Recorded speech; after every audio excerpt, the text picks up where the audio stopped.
আপোনালোকৰ খবৰ কেনেকুৱা সকলোৰে কিমান ভাল আজি আমি সকলোৱে দেখিছো পঞ্চায়ত ইলেকশনত চাৰিওফালে বিজেপি আৰু এজিপি ভাল লাগিছে নে নাই আজি লাগিছে নে নাই ভাল লাগিছে নে নাই ভাল তেতিয়ালে মোৰ লগত একেলগে কব ভাৰত মাতা কি भारत माता की नरेंद्र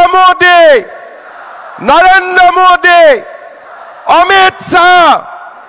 अमित शाह जेपी नड्डा अतुल बरा परमानंद सायंगिया टंकेश्वर राभा बहुत बहुत धन्यवाद आजिर सभात आमार माजत उपस्थित आमार सकलोरे प्रेरणार प्रतीक भारतवर्षर सम्मानीय गृहमंत्री अमित शाह डांगरिया आमार माजत उपस्थित अखमर प्राक्तन मुख्यमंत्री आमार सकलोरे आदर्श सम्मानर आरो बर्तमानर केंद्रीय मंत्री सर्बानंद सोनोवाल डांगरिया भारतीय जनता पार्टीर राज्यिक सभापति जार नेतृत्व आमार संगठने सकलो प्रकारे विकास लाभ करिबोलै सक्षम होइसे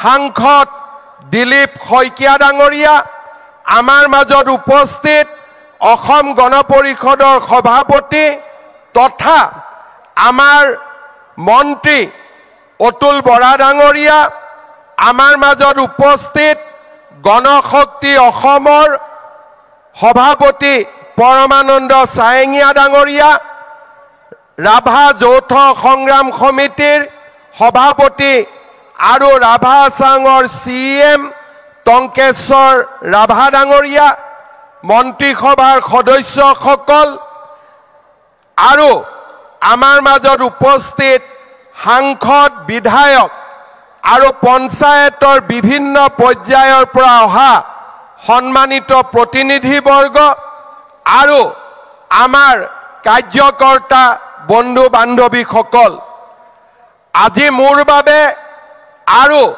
भारतीय जनता पार्टी आरो অসম गण परिषद गणशक्ति राभा संघर बारे एटा गौरवर अद्भुत मुहूर्त আজি आमी অসমৰ ৰাইজক সম্মানেৰে সৈতে জনাব খোজো যে সদ্য ঘোষিত পঞ্চায়ত নিৰ্বাচনত আপোনালোকৰ আশীৰ্বাদত আমাৰ মিত্ৰ গোটে 397 খন আসনৰ ভিতৰত 301খন আসন বিজয়ী হ'বলৈ সক্ষম হৈছে মই অত্যন্ত সম্মানেৰে সৈতে জনাব খোজো যে 2188 খন আসনৰ ভিতৰত আঞ্চলিক পঞ্চায়তত আমাৰ মিত্ৰ দলে 1445 খন আসনত বিজয়ী হ'বলৈ সক্ষম হৈছে আজি মই গৌৰৱ অনুভৱ কৰো যে আমাৰ দুইটা দলৰ আৰু চাৰিটা দলৰ ভিতৰত পঞ্চায়ত নিৰ্বাচনত ওয়াৰ্ড মেম্বাৰত আমি 21,920 খন আসন জয়লাভ কৰিবলৈ আমি সক্ষম হৈছো অসমৰ ৰাজনৈতিক ইতিহাসত ইয়াৰ আগতে কোনেও এনে সৰ্ববৃহৎ বিজয় লাভ কৰিবলৈ সক্ষম হোৱা নাছিল প্ৰধানমন্ত্ৰী নৰেন্দ্ৰ মোদী ডাঙৰীয়াৰ নেতৃত্বত আজি এনডিএ এই বিশাল বিজয় লাভ কৰিবলৈ সক্ষম হৈছে মই অসমবাসী ৰাইজৰ ওচৰত শিৰ নত কৰি পঞ্চায়তত আমাক সকলো স্তৰতে বিজয়ী কৰাৰ বাবে মই কৃতজ্ঞতা জ্ঞাপন কৰিছো আৰু অসমবাসী ৰাইজক পুনৰ এবাৰ কথা দিছো যে আমি সকলোৱে প্ৰতিটো ক্ষণ প্ৰতিটো পল প্ৰতিটো মুহূৰ্ত অসমৰ কল্যাণৰ বাবে কাম কৰিম জাতি মাটি আৰু ভেটি ৰক্ষাৰ বাবে আমি নিৰন্তৰভাৱে কাম কৰি যাম শ্ৰদ্ধাৰ পঞ্চায়তৰ প্ৰতিনিধিসকল, আজি আপোনালোকক সম্বোধন কৰিবলৈ ভাৰতবৰ্ষৰ গৃহমন্ত্ৰী অমিত শ্বাহ ডাঙৰীয়া উপস্থিত আছে।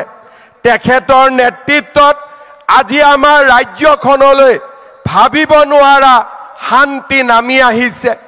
বড়ো শান্তি চুক্তি, আলফাৰ শান্তি চুক্তি, কাৰ্বি শান্তি চুক্তি, ডিমাচা শান্তি চুক্তি আৰু আদিবাসী শান্তি চুক্তিৰ জৰিয়তে আজি মাননীয় গৃহমন্ত্ৰী ডাঙৰীয়াৰ নেতৃত্বত আমাৰ ৰাজ্যখনলৈ এক শান্তিৰ নতুন দিগন্ত উভতি আহিছে। আজি গৃহমন্ত্ৰী ডাঙৰীয়াই আমাক মাৰ্গদৰ্শন কৰিব কেনেকৈ অহা 5টা বছৰ আমি আমাৰ কাম আগবঢ়াব পাৰিম, কেনেকৈ আমি আমাৰ জাতিৰ হকে, কেনেকৈ আমি আমাৰ মাটিৰ হকে, কেনেকৈ আমি আমাৰ সংস্কৃতিৰ হকে আমি কাম কৰিম। মই পোনপ্ৰথমে এটা সকলো পঞ্চায়ত প্ৰতিনিধিক অনুৰোধ কৰিম, আমাৰ পঞ্চায়তৰ নিৰ্বাচিত হোৱা মহিলা প্ৰতিনিধিসকলে এবাৰ থিয় হৈ নাৰী শক্তিৰ প্ৰদৰ্শন কৰক, তাৰ বাবে মই আহ্বান জনাম। সকলো মহিলা সদস্য এবাৰ থিয় হওক আৰু আমি আজি এবাৰ নাৰী শক্তিৰ প্ৰদৰ্শন দেখিছো। সকলোকে মই মোৰ ফালৰ পৰা এক উষ্ণ অভিনন্দন যাচিছো। আপোনালোক বহিব পাৰে। এইবাৰ মই আমাৰ যিমানবিলাক পুৰুষ আমাৰ পঞ্চায়ত প্ৰতিনিধি হিচাপে নিৰ্বাচিত হৈছে তেখেতসকলক থিয় হ'বৰ বাবে মই অনুৰোধ কৰিম আৰু আপোনালোকক সকলোকে আমি উষ্ণ অভিনন্দন আকৌ এবাৰ জনাইছো।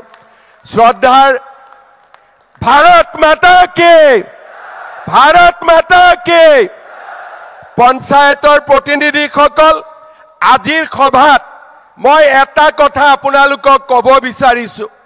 যোৱা 5 বছৰ আমাৰ ৰাজ্য চৰকাৰখনে প্ৰধানমন্ত্ৰী নৰেন্দ্ৰ মোদী ডাঙৰীয়াৰ নেতৃত্বত যেনেকৈ অসমৰ ৰাইজৰ হৈ কাম কৰিলে, তেনেকৈ অহা 5টা বছৰত আপোনালোকেও নিজৰ নিজৰ কৰ্মক্ষেত্ৰত আমাৰ দলটোক, আমাৰ জাতিক আৰু আমাৰ দেশক আপোনালোকে সন্মানিত কৰাৰ বাবে নিৰন্তৰ কাম কৰি যাব। আজিৰ পঞ্চায়ত সন্মিলনত আগতে কেতিয়াও পঞ্চায়তৰ প্ৰতিনিধিসকলে নোপোৱা এটা নতুন আঁচনিৰ বিষয়েও মই ঘোষণা কৰিব খুজিছো। অহা 1 জানুৱাৰীৰ পৰা আমাৰ ৰাজ্য চৰকাৰে পঞ্চায়তৰ সকলো স্তৰৰ প্ৰতিনিধি আৰু তেওঁলোকৰ পৰিয়ালৰ চিকিৎসাৰ খৰচ সম্পূৰ্ণ বিনামূল্যভাৱে বহন কৰিব। সম্পূৰ্ণ বিনামূলীয়াকৈ ৰাজ্য চৰকাৰৰ কৰ্মচাৰীয়ে যেনেকৈ সম্পূৰ্ণ বেমাৰৰ চিকিৎসাৰ খৰচ পায়, তেনেকৈ 1 জানুৱাৰীৰ পৰা পঞ্চায়তৰ প্ৰতিনিধি আৰু তেওঁলোকৰ নিকট পৰিয়ালে 100% স্বাস্থ্যৰ সকলো সুবিধা ৰাজ্য চৰকাৰৰ পৰা লাভ কৰিব। তাক মই আজিৰ দিনটোত ঘোষণা কৰিব বিচাৰো। শ্ৰদ্ধাৰ ৰাইজ, মই এটাই বিচাৰো যে আমি চৰকাৰৰ পৰা সকলো ধৰণৰ আপোনালোকক সহযোগিতা কৰিম, কিন্তু এখন দুৰ্নীতিমুক্ত পঞ্চায়ত, এখন দুৰ্নীতিমুক্ত সমাজ আমি অসমৰ জনগণক উপহাৰ দিম। শ্ৰদ্ধাৰ পঞ্চায়ত প্ৰতিনিধিসকল, 2026 চনৰ নিৰ্বাচনৰ প্ৰাক মুহূৰ্তত আজি আমি ইয়াত সমবেত হৈছো।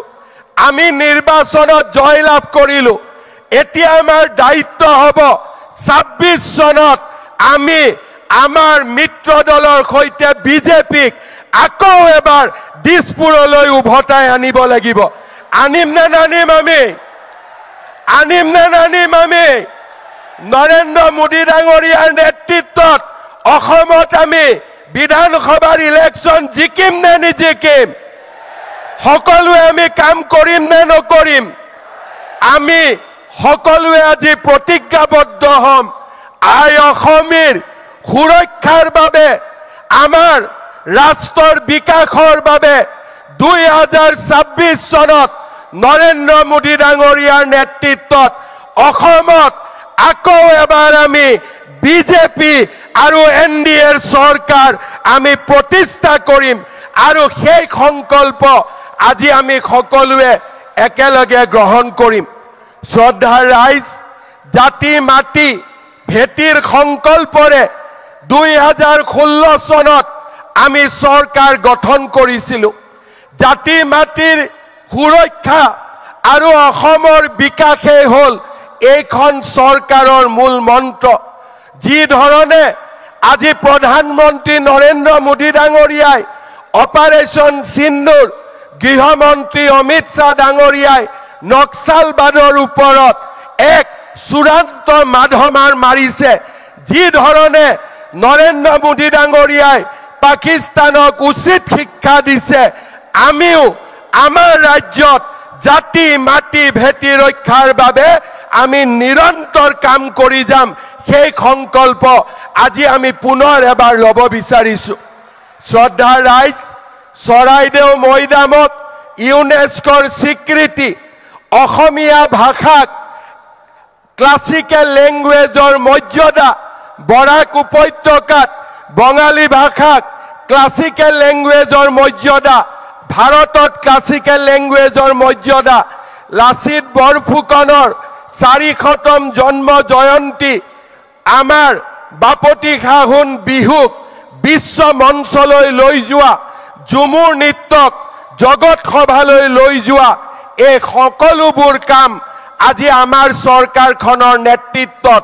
সম্ভৱ হৈছে আজিৰ এই সুন্দৰ দিনটোত মই আৰু এটা নতুন কথা ক'ব খোজো মহাপুৰুষ শ্ৰীমন্ত শংকৰদেৱ আমাৰ জাতিটোৰ প্ৰাণ প্ৰতিষ্ঠাতা তেখেতে বৃন্দাবনী বস্ত্ৰখন নিৰ্মাণ কৰিছিল আৰু ভাৰতৰ বিষ্ণু আধ্যাত্মিকতা কৃষ্ণ সংস্কৃতিক প্ৰদৰ্শন কৰিছিল মই বিশ্বাস কৰোঁ এই বৃন্দাবনী বস্ত্ৰখনো অসমৰ মানুহে চাব পাৰে তাৰ সপোন বহুজনৰ আছিল নৰেন্দ্ৰ মোদী ডাঙৰীয়াৰ আশীৰ্বাদত আমি সংকল্প লৈছো যে এইবাৰ বৃন্দাবনী বস্ত্ৰ আমি অসমলৈ লৈ আহি ৰাইজে যাতে চাব পাৰে তাৰ ব্যৱস্থা আমি কৰিম সেই ধৰণে আজি আমি আগুৱাই যাব খুজিছো গড় হত্যা বন্ধ হ'ল সন্ত্ৰাসবাদে অসমৰ পৰা বিদায় ললে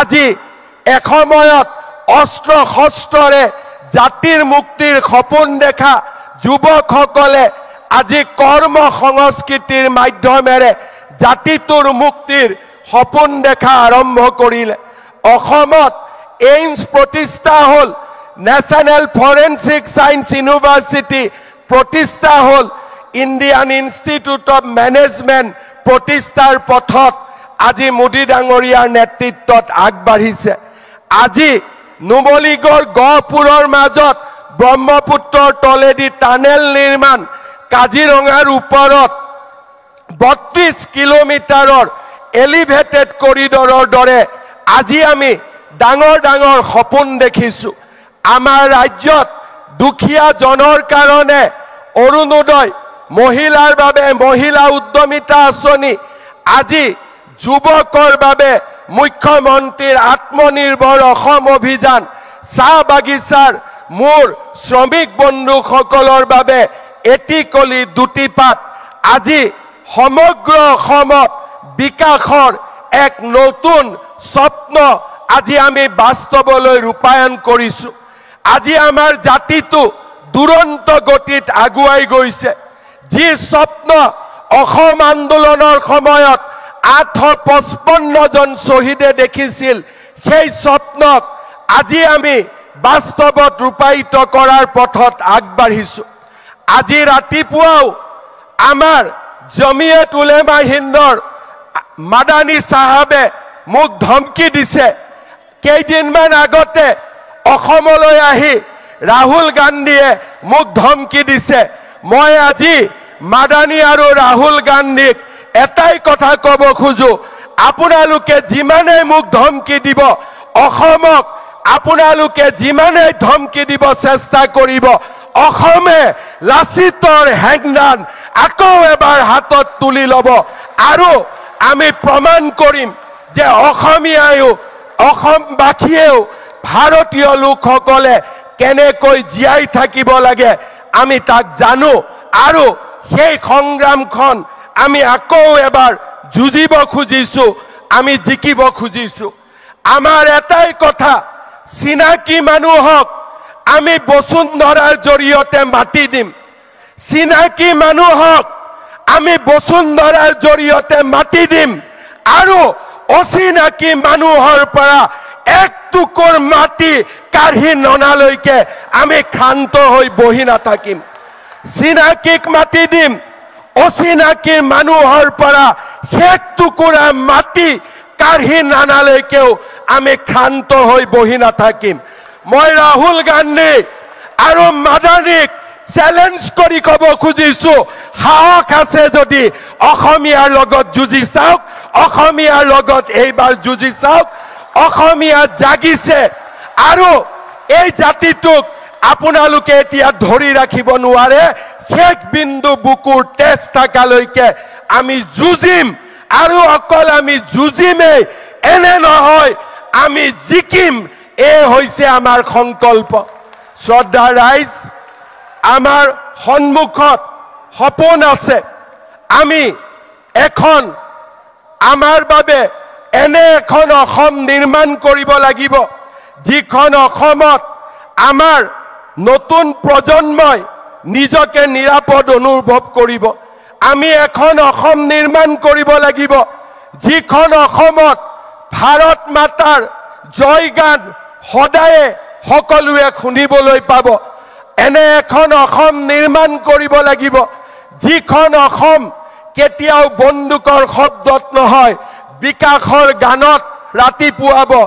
এনে এখন অসম নিৰ্মাণ কৰিব লাগিব যিখন অসমত নতুন প্ৰজন্মই এটকাও ঘোষ নিদিয়াকৈ চৰকাৰী চাকৰি পাব, বেংকৰ পৰা লোন পাব আৰু বাংগালোৰ, কৰ্ণাটক, হায়দৰাবাদত সিকিউৰিটি গাৰ্ডত কাম কৰা সকলো সন্তানক উদ্যোগীকৰণৰ জৰিয়তে আমি মাতৃৰ বুকুলৈ আকৌ এবাৰ উভতাই আনিম।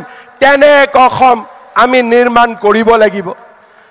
পঞ্চায়তৰ প্ৰতিনিধিসকল, আমাৰ মাজত গৃহমন্ত্ৰী অমিত শ্বাহ ডাঙৰীয়া উপস্থিত আছে।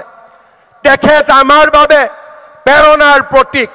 তেখেতৰ নেতৃত্বতে আজি প্ৰধানমন্ত্ৰী ডাঙৰীয়াৰ আশীৰ্বাদত যোৱা 10টা বছৰে আমি নিৰন্তৰ জাতি মাটিৰ হৈ কাম কৰিছো।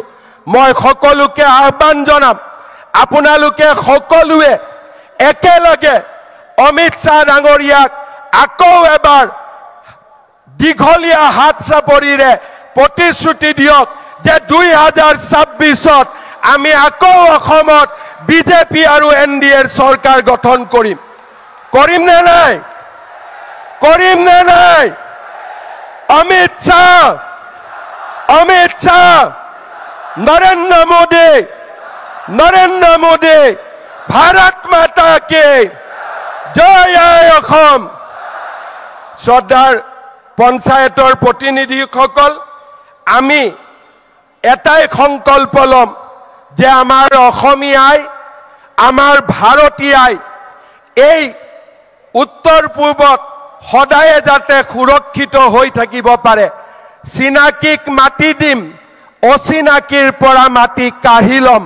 এই সংকল্প আমি আমাৰ বুকুত বজ্ৰ কঠোৰভাৱে সংস্থাপিত কৰিম। এখন নতুন অসমৰ কল্পনাৰে আমি আগুৱাই যাম। মোৰ প্ৰাণত অসমীয়াই, মোৰ প্ৰাণত অসমীয়াই, মোৰ মনত ভাৰতীয়াই, মোৰ তেজত অসমীয়াই, মোৰ উশাহত ভাৰতীয়াই। ক্ষুদ্ৰ ক্ষুদ্ৰ মোৰ প্ৰতিটো খোজ, সূক্ষ্ম সূক্ষ্ম মোৰ প্ৰতিটো প্ৰয়াস কেৱল মোৰ আইৰ বাবে। বিন্দু বিন্দু জিলিকি উঠা কপালৰ ঘাম, বিন্দু বিন্দু জিলিকি উঠা কপালৰ ঘাম ৰন্ধে ৰন্ধে বৈ থকা অন্তহীন স্বাভিমান কেৱল মোৰ আইৰ বাবে। মোৰ চিঞৰৰ নাম অসম, মোৰ অভিমানৰ নাম অসম, মোৰ বিপ্লৱৰ নাম ভাৰত, মোৰ অস্তিত্বৰ নাম সনাতন। ভাগৰিব ধৰিও মই ভাগৰিব নোৱাৰো, ভাগৰিব ধৰিও মই ভাগৰিব নোৱাৰো, হাৰিব ধৰিও মই হাৰিব নোৱাৰো। শত্ৰু পক্ষৰ হেজাৰ চক্ৰান্ত বুকু পাতি লওঁ, কিন্তু শেষ হ'ব ধৰিও মই শেষ হ'ব নোৱাৰো। মোৰ জাতিৰ সেনানী মই, মোৰ জাতিৰ প্ৰহৰী মই, অক্লান্ত পৃথিৱীৰ দৰে মই দৌৰিবই লাগিব। ৰণুৱা ঘোঁৰাৰ দৰে মই চেকুৰিবই লাগিব। জন্মভূমিৰ সুৰক্ষাৰ বাবে এই ৰণ লাচিতৰ হৈ আমি আকৌ এবাৰ যুঁজিবই লাগিব। মোৰ সাহসৰ নাম অসম, মোৰ সভ্যতাৰ নাম সনাতন, মোৰ সংস্কৃতিৰ নাম ভাৰত, মোৰ আত্মবিশ্বাসৰ নাম অসম। মোৰ মনত অসমীয়াই, মোৰ প্ৰাণত ভাৰতীয়াই, মোৰ তেজত অসমীয়াই, মোৰ উশাহত ভাৰতীয়াই।